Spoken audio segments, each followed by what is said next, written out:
Dhe në veni i tretë edhe i dytë është fyrje, dhe ne duhet bëjmë çmo që këtë gjendje ta ndryshojmë. Po fillimisht mendoj që kuvendi do të shkojë mirë. Me statut LDK-s parashihen format se si thirret kuvendi. Kjo është një nga format që është thirrë me nënshkrimet e 1/3-s, më shumë se 1/3-s. Dhe patjetër që ne presim që nga ky kuvend LDK-ja të del më fort. Dhe normalisht kuvendi është i thirrur si mos pajtim me atë gjendjen që jemi.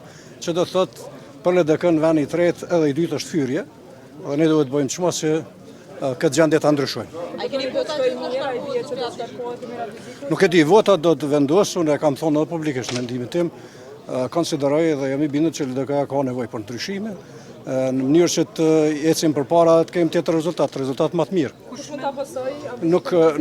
Nuk mendoj që sot është temë se kush do të vije, sot është një pikë në randitës propozimi për shkarkimin e kryetarit aktual. Faleminderit.